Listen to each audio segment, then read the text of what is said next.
காலநிலை மற்றும் சுற்றுச்சூழல் காரணமாக இடமாற்றம் செய்யும் மீன்களை வலசை மீன்கள் என்கிறார்கள். இப்படி வலசை போகும் மீன்கள் கடல் மற்றும் நதிகளுக்கு இடையே உள்ள உணவு சங்கிலியை சமப்படுத்துகின்றன.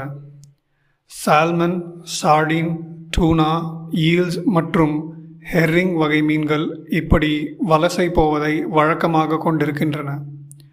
இந்த வகை மீன்கள் நீரின் வெப்பநிலை மற்றும் ஆக்சிஜன் தேவை காரணமாக இடம்பெயர்கின்றன. பசிபிக் பெருங்கடல் பாதை, அட்லாண்டிக் பெருங்கடல் பாதை, இந்திய பெருங்கடல் பாதை, மீகோங் ரிவர் பாதை ஆகிய பாதைகள் உலக அளவில் முக்கிய வலசை பாதைகளாக உள்ளது.